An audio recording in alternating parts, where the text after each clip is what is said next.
discussions and topics that we wanted to highlight for everybody on our first day of CHOW 2015. So thank you for being as punctual as you can as you roll through one panel after another, take your lunch, and then come in for our next session. And this session brings together two of our 5 uniformed services that have responsibility for managing and addressing the threats and the challenges that we face at sea.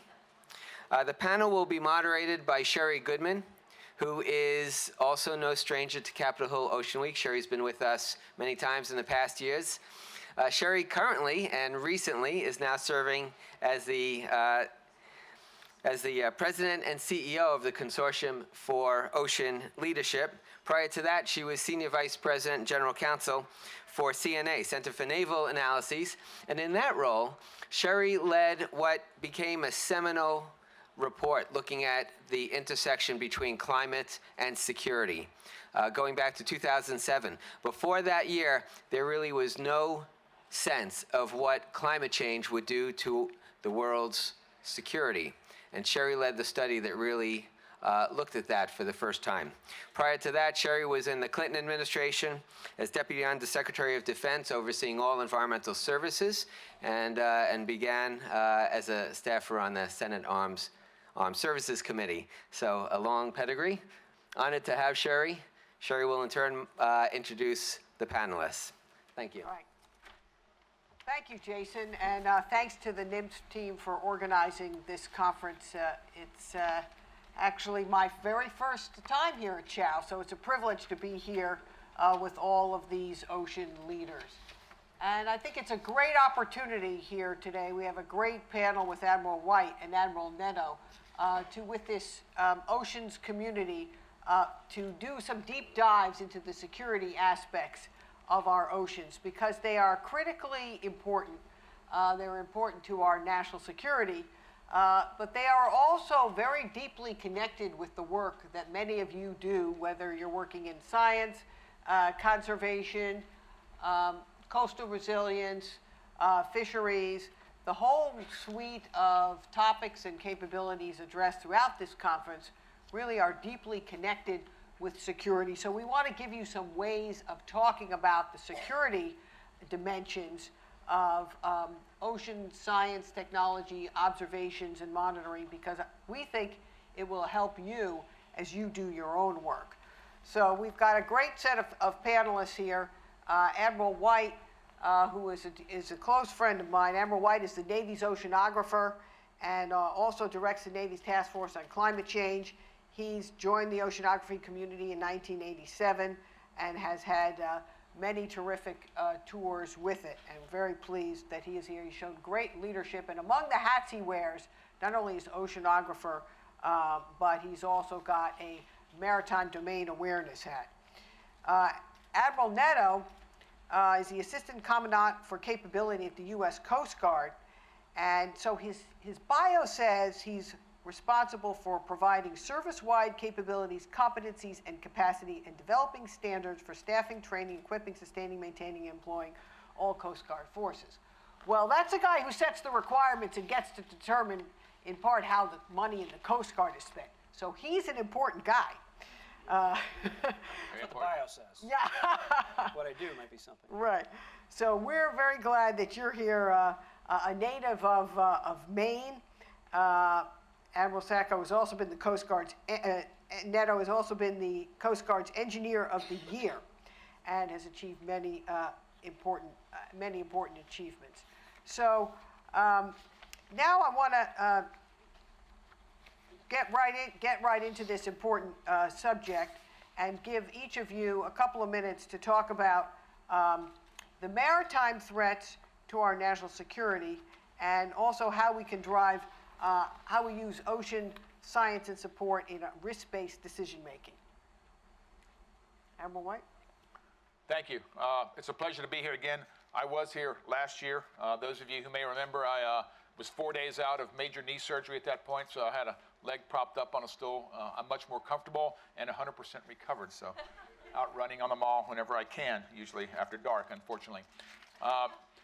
The U.S. Navy has been a key partner in ocean knowledge for many decades. our understanding and the importance of ocean knowledge toward military maritime advantage goes back to the very early parts of our Navy, even back to the War of 1812.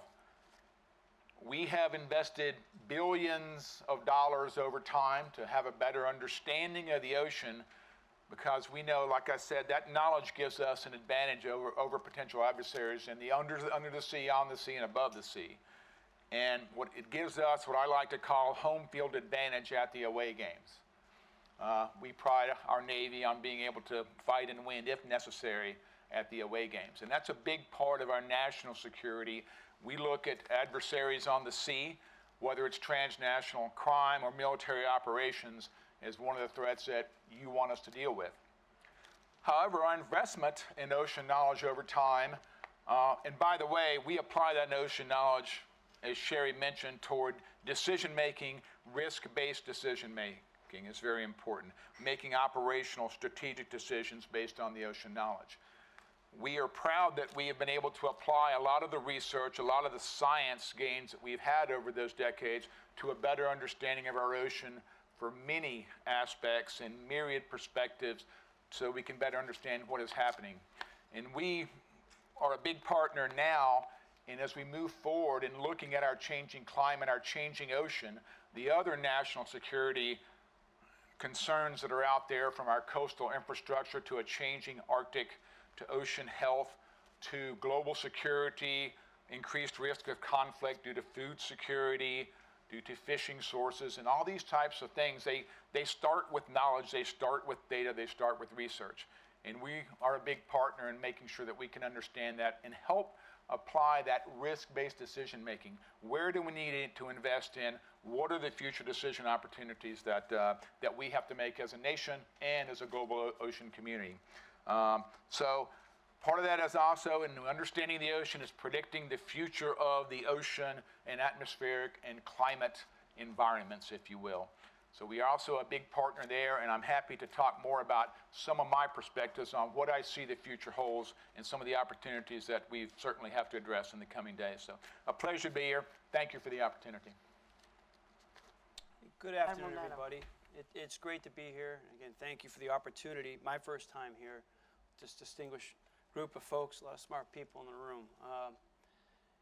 I think it's important just to kind of lay a little bit of foundation for the Coast Guard anyway. We face many, many challenges today, and climate change is one of them, and it's a big one. But it's really historic. When you hear our Commandant Amazunkov speak, there's this confluence of different risks and challenges that we're trying to tackle and wrestle with.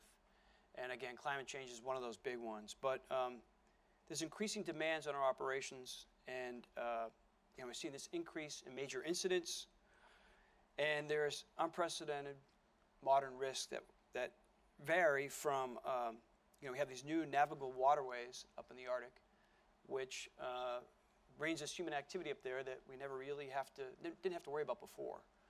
So we have this activity, and then we don't have a lot of resources up there, so we're having to figure out how are we going to be up there to provide the mission services that the public has come to expect from us up in these new and exciting opportunities as they evolve up north. And we have this persistent threat right in our own backyard, the Western Hemisphere. If you listen to Commandant talk about, transnational organized crime networks, these are actors within the Western Hemisphere that are engaged in, illegal drug trafficking, human trafficking, and other illicit activities. Again, right in our own backyard. These are, and they're really embedded in some of the governments to the south, and really creating havoc for us. And they see a lot of impacts here in the United States. One of which you see children arriving at our borders. Well, if you really peel the onion back, it goes back to these organized national, international crime units, and so we are dedicated to try and invest and go on the offensive in the Western Hemisphere to try and get them where we can, which is at sea. So that's a big piece of the Coast Guard. One that, again, I just set the stage for you here is that we are wrestling with many, many challenges today. But I'm eager to get into questions and talk about what you're interested in. But I did want to just bring up the President spoke at the U.S. Coast Guard Academy commencement only about 2 or 3 weeks ago. And I want to have a quote from him there. And here's what the president said. He said, "I guarantee you that the Coast Guard will have to respond." Let's talk about the future and climate change. "More intense droughts will exacerbate shortages of water and food, increase competition for resources, and create the potential for mass migrations and new tensions, all of which is why the Pentagon calls climate change a threat multiplier." And that's probably a really great way to put it. It's on top of everything else we're wrestling with. And, well, I think I'll leave it there. Well, that's great. Thank you, Admiral Netto, for taking my phrase, threat multiplier, we coined in the 2007 CNA Military Advisory Board report on climate change and national security. So, I've seen how that has helped us reframe the debate on climate change in this country, and that's been very important piece of work. And I think, many of us who are working now on oceans issues, and I came from, a national security think tank, CNA, to join the Consortium for Ocean Leadership, whose members are the 100 major ocean science research institutions, industry, and aquaria, in part because I see the opportunity to help us reframe some of the challenges we face in ocean funding and support across the board now in a way that incorporates national security and other partners, a variety of partners and stakeholders, all of whom have either current or increasing interest and opportunities to utilize our oceans, whether it's the blue growth economy, whether it's securing our coastlines, as we're talking about today, whether it's marine protected areas. But we have an ability now, I think we are at a critical inflection point in being able to marshal those forces. But let's talk about the Arctic for a minute, because both the Navy and the Coast Guard in recent years have invested quite a bit in providing what we might call Arctic enablers. And so I'd like to give you each a chance to tell us a little bit about the capabilities that your service has already been providing to help us swim in this new ocean that's being created. And then at the same time, tell us where we need some additional capability to address the emerging risks of this new ocean. Thank you. I guess I'll go first. I would like to say I don't really want to swim in the Arctic, Sherri, but I'm sure if you want to do that Admiral Netto will be happy to provide a cutter to fish you out after about 30 seconds when you start to get hypothermia. Yeah. So we've been looking at the Arctic really for well over a century, to be honest with you, as we've tried to understand the Arctic Ocean. We've had expeditions, great books have been written. But as we take a look at the Arctic right now, the national security implications of an opening Arctic, and the likelihood, our plans of being able to operate in the Arctic Ocean in the coming decades, just as we do every other ocean in the world, which, except for our submarine force, we really can't today because there are many limitations on our first surface ships, on the infrastructure to support flight and surface ship operations. So what do you do if you're going to operate up in the Arctic? You need a lot of basic things. You need to understand what the threats for the environment are in terms of ice and winds and seas, hazardous weather conditions. You need to be able to navigate safely. You need to be able to communicate. All these basic skills that we pride ourselves on doing extremely well in the U.S. Navy. So we're looking at investing, we are investing, and we're doing research in partnership with many people represented here, understanding, putting sensors in to understand what happens in the ice ocean pattern, how is it changing, how can I predict it daily, weekly, seasonally, annually, and have a better idea to support our military operations up there. The charting issue, we're looking at, for an oceanographic, hydrographic survey ship of the future, what would it cost to have a ship that could go in first-year ice anywhere in the Arctic? I mean, we've done just a quick study this past year for about $250 million. We could likely build an oceanographic survey ship in the future, whether it's, Navy, NOAA, maybe owned by the U.S. government, applied to many needs, that could go up there and do great work like that and be a real asset to Navy, Coast Guard, and others as well.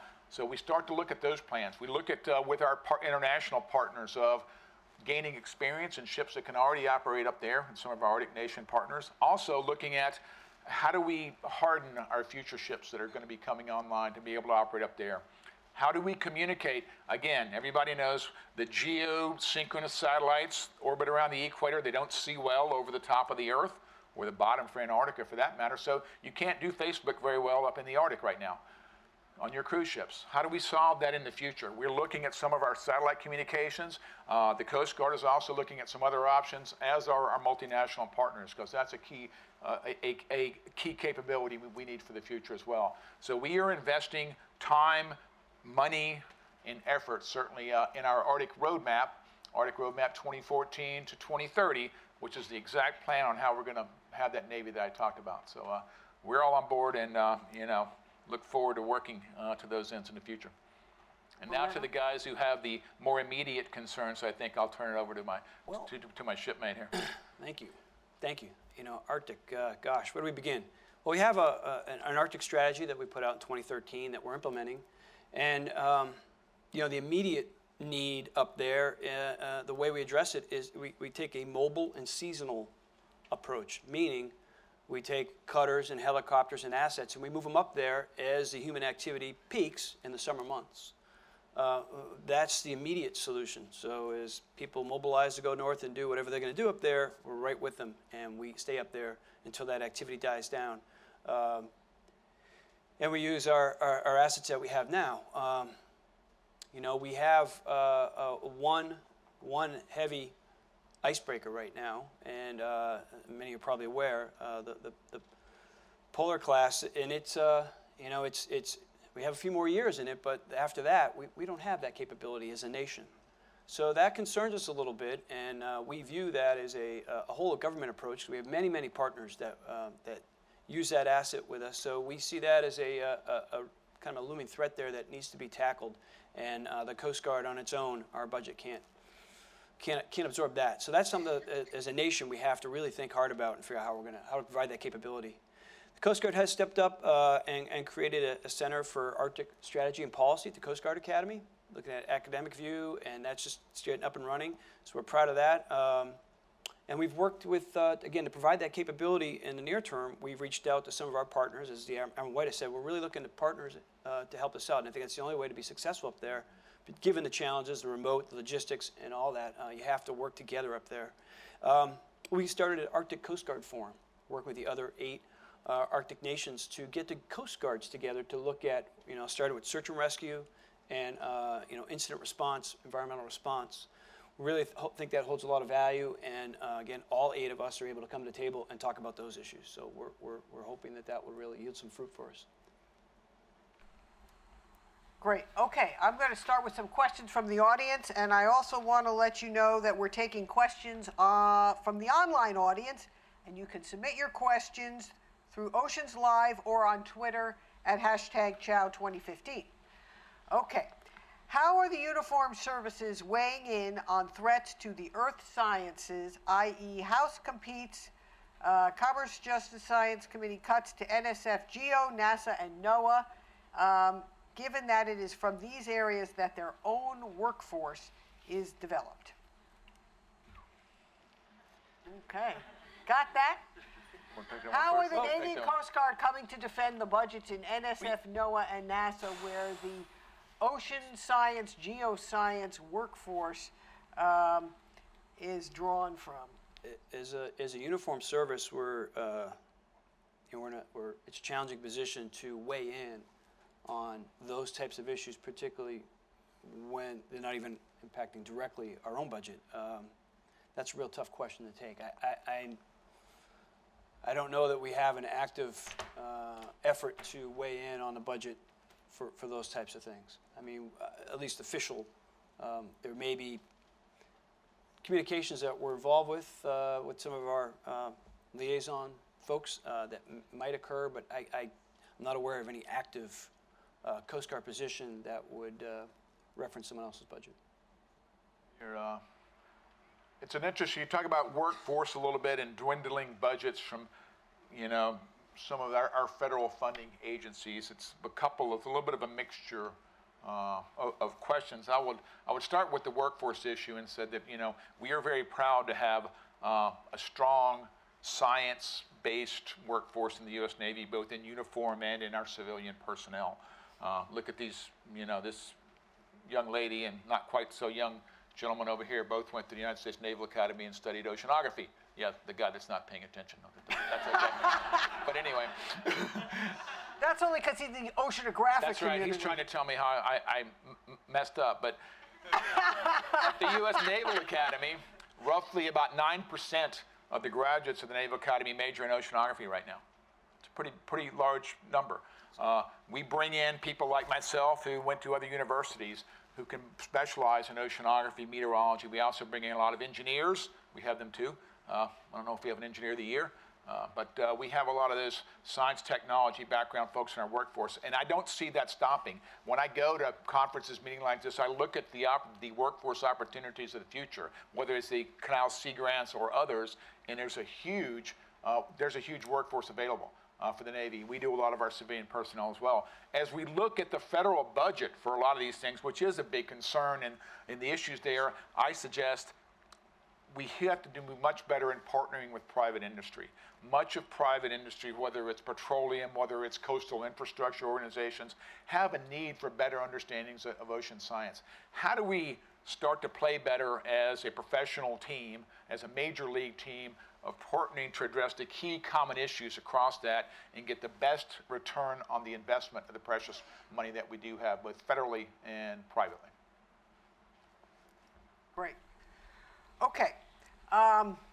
Two related questions here. Can you address the links between illegal fishing, drugs, human trafficking, and transnational organized crime? One question. And related is, why isn't IUU fishing seen as the threat to global security that it is today, and what can we do to change that misperception?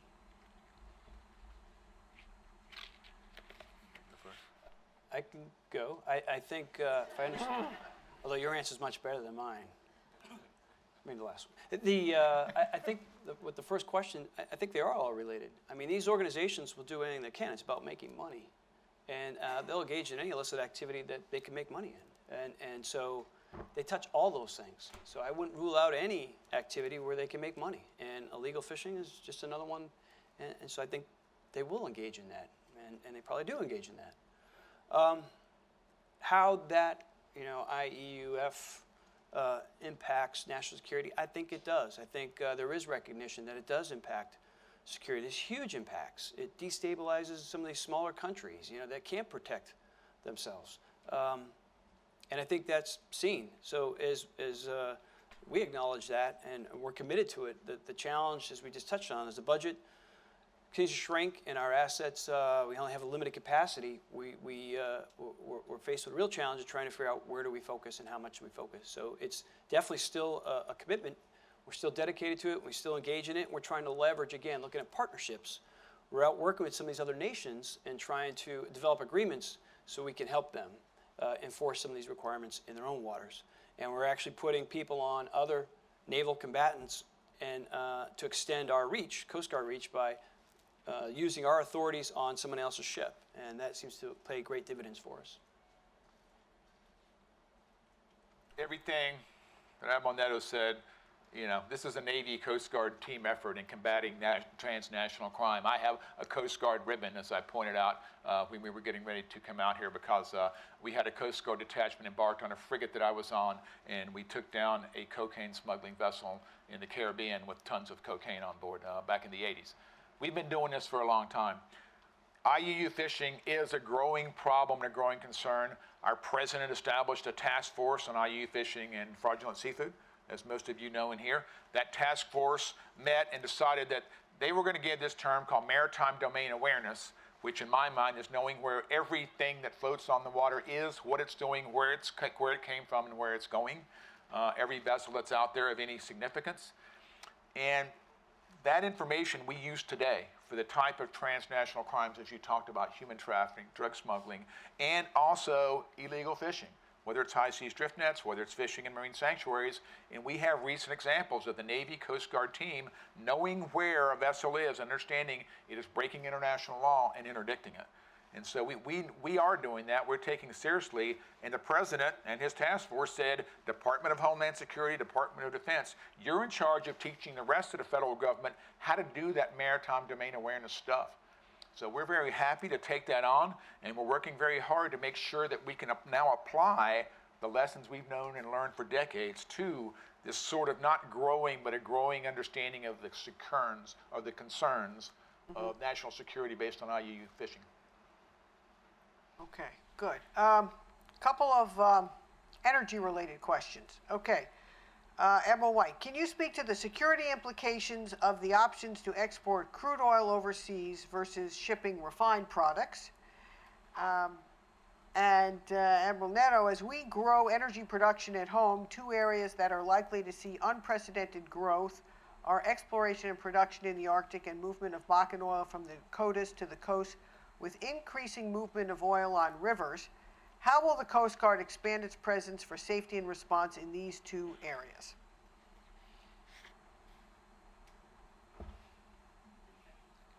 I'll do the first one. Let him give a much better answer than mine. I'm pretty sure here. In terms of what and how we are shipping petroleum products overseas, for the U.S. Navy, it's a bit of it's Mox Nix as far as what type it is. That's not our decision. Our decision is to make sure that the ability to ship whatever it is, that we are there to ensure that they can do so safely and securely within the environment without any threats to that safety and security, and also our partners can do it as well. And again, understanding what the environment is to be able to actually support that. But I'm gonna stay away from what the cargo actually is. Our job is to make sure that it can get there safely and securely.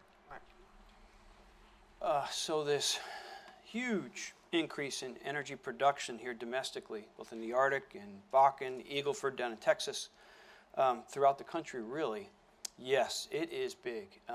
So we have one of our four big focuses has been on, we call it the energy renaissance. I mean, it didn't just happen yesterday. It's been coming for a couple of years now, but it is big.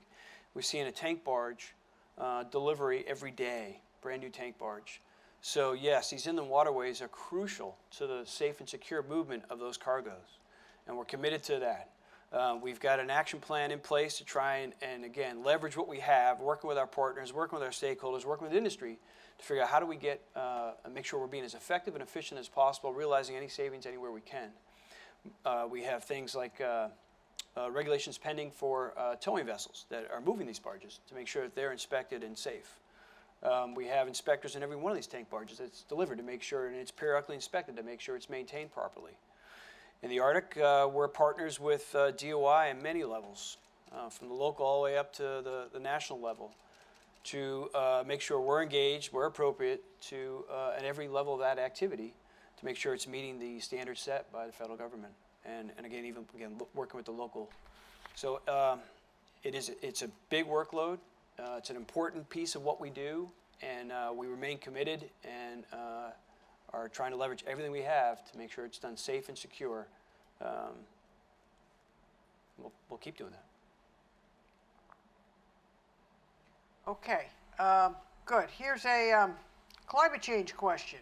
How will programs within the Navy and Coast Guard justify the need for adjustments to response with regards to climate change when many in leadership deny climate change even exists?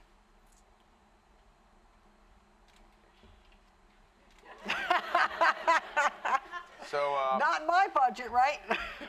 it exists in our budget. The Arctic exists.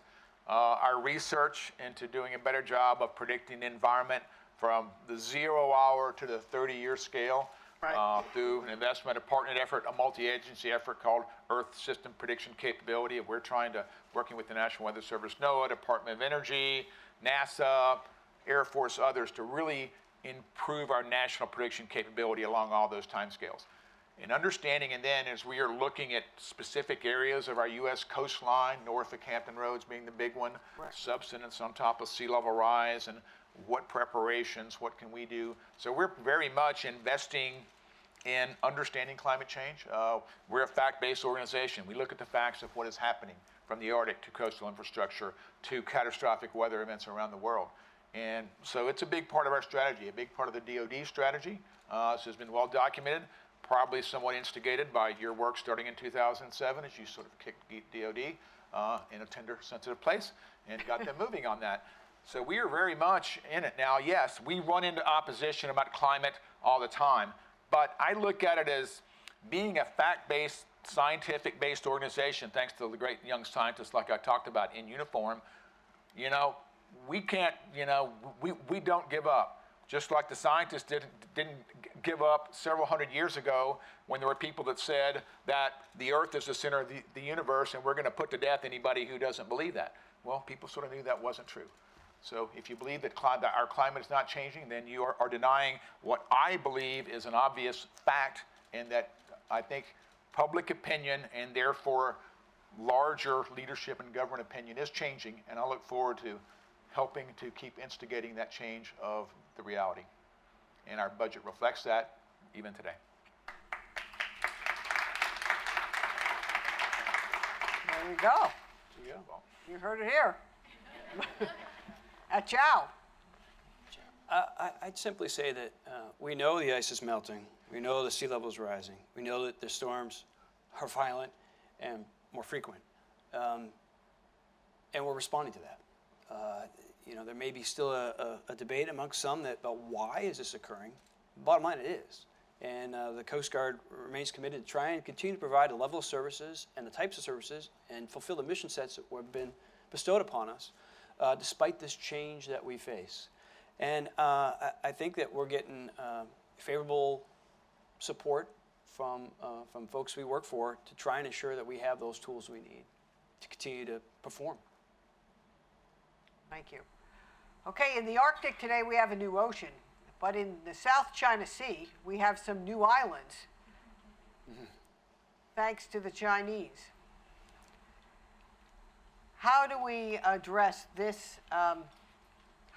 Address this emerging challenge in the South China Sea? And what kinds of capabilities and tools do we need from the ocean observing, monitoring community in order to be able to respond to this new challenge? Boy, the South China Sea is a huge concern for the U.S. Navy right now. Senior Navy leadership has gone on the record and talking about we have concerns about what China is doing in the South China Sea. One of our senior 4-stars, I believe, said something along the lines of the reclamation project in the South China Sea is preposterous. You're basically, from many perspectives, building islands and saying, well, these are my islands, and you know, it's sort of like, you know, almost like there's a bunch of, you know, there's a kid starting to basically building something in land that is not, is not part of his yard or anybody else's, but saying this is part of my yard now because I built a little fort here, or those kind of things. Whatever type of analogy you want to be, it just doesn't make sense because of international law. I, as an oceanographer, am deeply concerned to watch projects like this destroy fragile coral reef ecosystems, of which a large part of our global ocean ecosystem, fisheries and everything else is based on. I mean, it seems irresponsible to me, and I have deep concerns along those lines. So we need to engage. This is a diplomatic issue. It's a national security issue, certainly, and we need to engage internationally and at the national level. And I would, hope to be able to be part of that in some of the military conversations with our partners in China and other nations in that region to see what's the real purpose here? Why? There's, it doesn't seem to be, it doesn't seem to be the right way to go if we want to all of the oceans and our care and concern of the oceans to unfold peacefully and prosperously in the future. So it's a tough challenge here. I think he's covered it well. I would only add, at home, we do recognize, again, we've been pretty focused in the Western Hemisphere, and my understanding is that's being able to free up some naval assets to have focus more on that Asian Pacific region. And I think It's important. let me just go back, because I did not answer a key part of your question. Is what can the scientific community do? Help us to better understand what's going on with some of the ecosystems, some of the oceanic features as well. Again, whether, it's what's in the water, and we can sense and figure out what's being added to the water, what's changing in this ecosystem. Is it changing the larger ocean environment? What threats does it present to the future? So there's a lot of scientific understanding of you. If you start to mess with Mother Nature, as we know, and I look at this as a geoengineering project largely. We've seen some of the bad things that happen when you geoengineer in the past. So, would certainly welcome any scientific community input on that as well. Okay, let's talk about what NOAA Navy call Earth Systems Prediction Capability, which, as I try to explain it when I talk to my mother, well, today we have, we know our weather out to 7 days, but wouldn't it be great if we could know it 2 weeks or to 2 months out and have some confidence in both in the weather forecast and in shipping forecasts and many other forecast and prediction capability that we could use in a variety of ways. Can you talk about the security value of such a capability and how we can better communicate this to a variety of potential partners and supporters? I'd say, I think about the capability that would bring us to be able to predict. I mean, right now, things like moonlight, certainly the water conditions, I mean, that all impacts when people are going to move and when there'll be activity. So again, as we have a limited resource, if the more we're able to focus that resource, the more intelligence. I see this as another intelligence stream. It's just another form of intelligence that helps us determine when to go, where to go, and what to bring with us when we get there. The smarter we are when we drive our operations, the more effective we'll be, and the more we can really utilize what we have, the cutters and the ships and the planes we have. Face it, our medium cutter fleet is now 30 to 50 years old. That capacity is dwindling. We have to make an investment. We're trying to do that. We're trying to build the operational patrol cutter.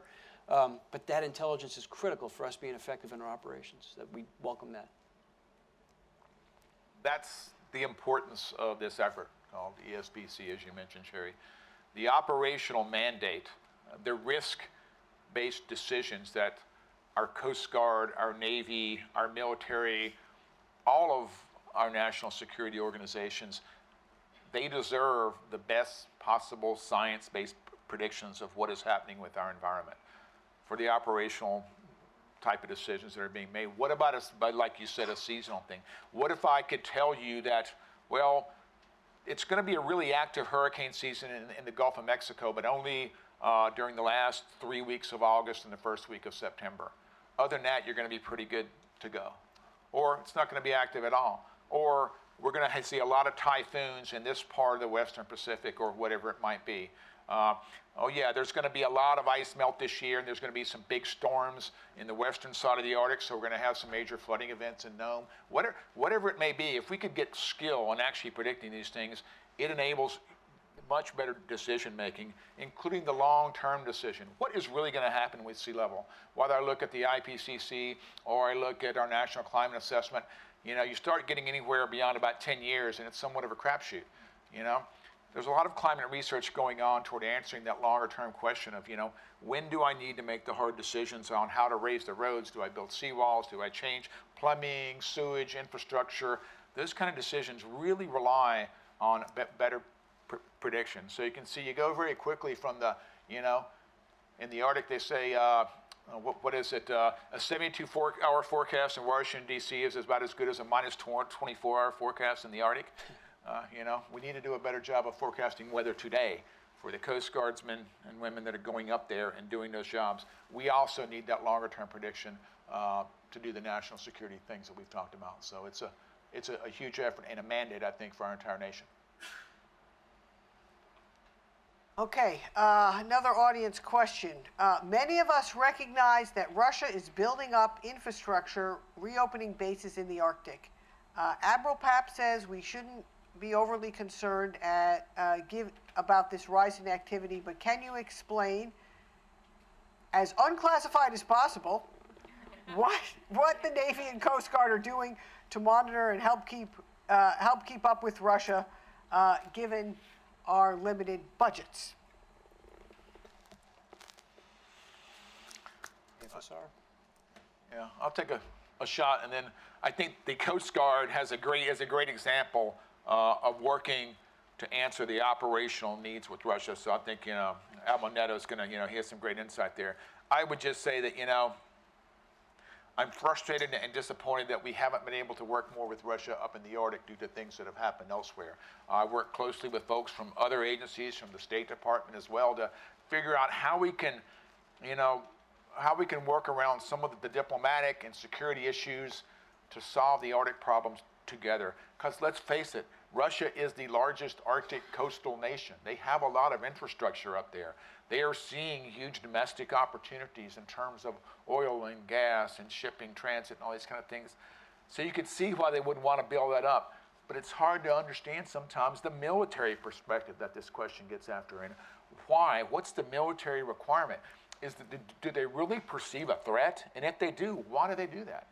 We perceive a threat. Can we, it just doesn't, it's not, again, it seems a bit preposterous. So we've got to figure out a way to sit down and talk at, sort of the adult level here to try to defuse some of these security concerns so that we can answer the important questions in the Arctic, which is the safety and security issues of maritime operations up there along all aspects, like the Coast Guard is setting a great example on how to do. So I think I mentioned the Arctic Coast Guard Forum. All 8 Arctic nations are a part of that, including Russia. We had them here earlier this year to begin those talks and lay out a way ahead. And there are different views on their, what's perceived, I guess, by some to be an aggressive tactic by what they're doing up there. To others, they're making huge investments up there, and I think as Admiral Lloyd was alluding to, it's a defensive posture. They're putting things there to defend it from everyone else. So there's different sides of that coin. Is it an aggressive thing, or is it more defensive, or just protecting the investments? Because there's certainly moving ahead with exploitation of the natural resources is there. They're way ahead, and is that simply a defensive posture? Remains to be seen. But we work wherever we can, and I think Norway had some success of working. It took some time, but working out some agreements with them in the Barents. So we hope that we'll continue to be able to work with them where we can, where it's allowed, to achieve common goals. Let me just make one following comment I meant to make. That Russia, just like Canada and Mexico, is our next door neighbor. We share a water space over there. The Coast Guard has taught us, with the 2 Coast Guards are still exercising and operating today and coordinating up there.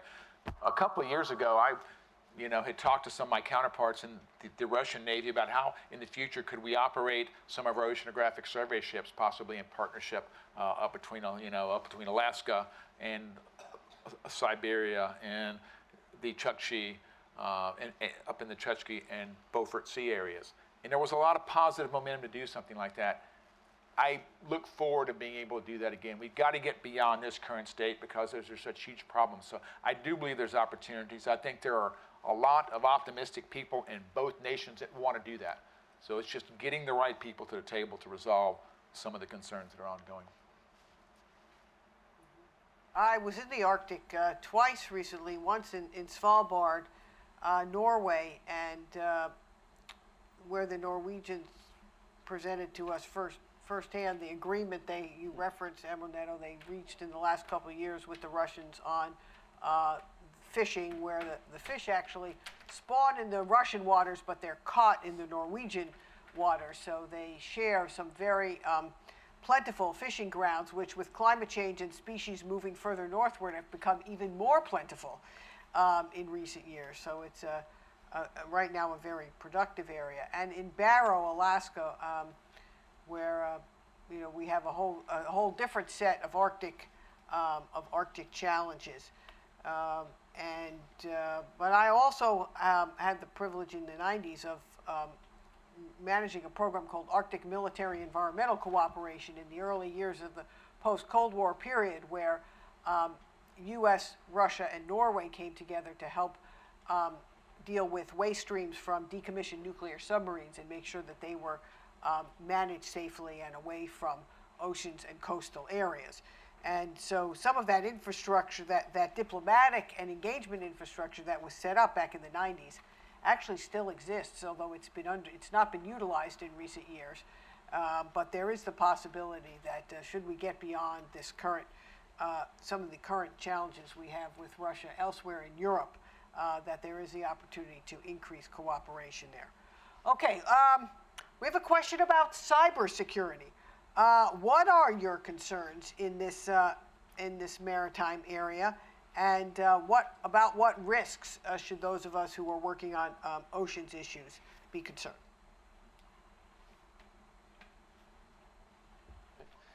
Well, we're about to release our cyber strategy, and we wrestle with this quite a bit. Cyber permeates everything. You know, face it, we live in it's the Internet of Things. I got that wrong, but everything you have is tied. Every device you have, every phone you carry, everything, it seems, has a chip in it and somehow is tied somehow to the internet, or can be exploited. If it's not tied directly to the internet, it's emitting something, or can be through subterfuge messed with. And so when you look at the maritime environment, you know, our ships, our planes, commercial, military, everything is getting, just like your cars and your phone and your things at home, everything has a chip and a processor. And if you even take out the 12-year-old kid in North Korea trying to mess with your things from way over there, it's difficult to get these things to work together when we're all trying. You know, you build a very large, complex ship, and different people come on board to do different things. The thruster talks to this system, which talks to that system, which talks to the control system, which goes up to the steering, to the navigation. All different systems, and trying to integrate them effectively and make them work is not easy. So even when we're trying, we talk about cyber safety. Things can go wrong. And trying to get your arms around and predict all the possible things that could happen, it's no easy feat. You layer on top of that someone that is intentionally trying to mess with you. You know, you go on a cruise ship and there's some guy with a ponytail comes on board and plugs in a thumb drive into some system while the ship's in port. Captain, what's that guy doing? I don't know. I mean, the company sent them. Does anybody know where he came from, who qualified him, what he's doing to your system? It's a real big issue that we need to get our arms around, and it permeates just about everything we do. It really does. Thank you. We're doing the same thing in the Navy. Our goal is cyber safe, so that every Navy operation we can do so in this new dimension of cyberspace. Is just like airspace, maritime space, whatever. We've got to be able to operate it and understand it. It doesn't, it doesn't obey the same rules as physical space, but things do still travel at the speed of light there. So we have to understand it. We're working toward that. When you think about some of the issues ongoing with solving problems of ocean and climate, I would also tell you this. If we don't have a safe environment to conduct our research and collaboration in, we run the risk of having to put resources toward recovering, fixing, or basically defending that infrastructure. Those resources are scarce, as was talked about. We need to put those towards solving the right problems, not trying to recover, the terabits, or basically of information that was lost or corrupted by a cyber attack. So cybersecurity is critically important to this scientific domain as well. And it's something that has a lot of concern in the research community. Okay. Back to the budget. How will sequestration affect your ability to meet your services' existing and emerging challenges? And also in the current budget year, how does as fights drag on the defense bill and other bills, how is that going to affect your capabilities? I'll give you my perspective very quickly on DoD. The service chiefs and the military have been very clear. The President's budget, which has been submitted earlier this year, assumes a full funding of a budget, not a sequestered budget. And that is what we need at a bare minimum to be able to meet our commitments. And that still leaves a lot of unfulfilled requirements, by the way. It's not a perfect budget.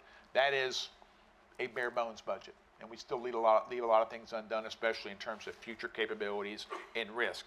But it's something that we can survive on, and we can barely meet the minimum operational requirements of today. A sequestered budget means we've got to change our strategy. We cannot meet our commitments. From my perspective, one of the first things to go ends up being looking toward the future, looking toward climate and ocean in a lot of the issues that we've talked about today, because we always focus on the threat that is nearer term, and those are big threats, and everybody knows what they are. We are addressing those, and we will address those.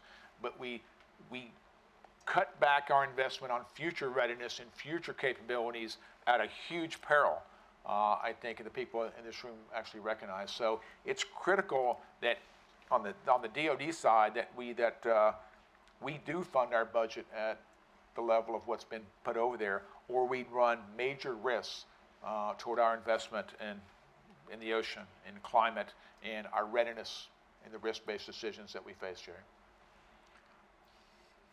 I don't pretend to be a budget guy. I struggle to balance my checkbook. But I can tell you from operational perspective, it's really damaging. It's one thing we need is reliable. We need to understand what the budget's going to be. We need to be able to plan ahead and make decisions to recapitalize assets, plan operations. Those decisions are made years in advance. And when you have something like sequestration or any other budget shenanigans that sometimes go on, particularly we're the Coast Guard under Department of Homeland Security, we really went for some time without a clear budget, and the public should be aware that has serious ramifications that ripple through all of our operations, because we cannot make good decisions about what we're going to have and what we can expend. When it does arrive, sometimes there's not enough time to do it efficiently and effectively as we would have liked. And you really can't plan your operations. And then there are times when we're tying up assets because we don't have the funding to operate it, which really can be infuriating when you have things that need to be done, you have a very capable asset sitting there that's tied up because you cannot go operate it today. That's hard. Yes, thank you. And I would add, from my own experience, having toiled more with defense budgets over the years, and now also working with non-defense and science and NOAA and other budgets, that we wouldn't concede our military superiority to China and Russia. Why would we concede our scientific superiority? Yeah. Okay. Okay. Are we at time? Okay. Well, then I want to thank Admiral White and Admiral Netto for their terrific comments today. I think we really helped broaden the framework here on securing our coast. Thank you, Jason, and your team for assembling a very good panel. Thank you to all the questioners, and thank you. Very much. Thanks, Sharon. All right, and of course we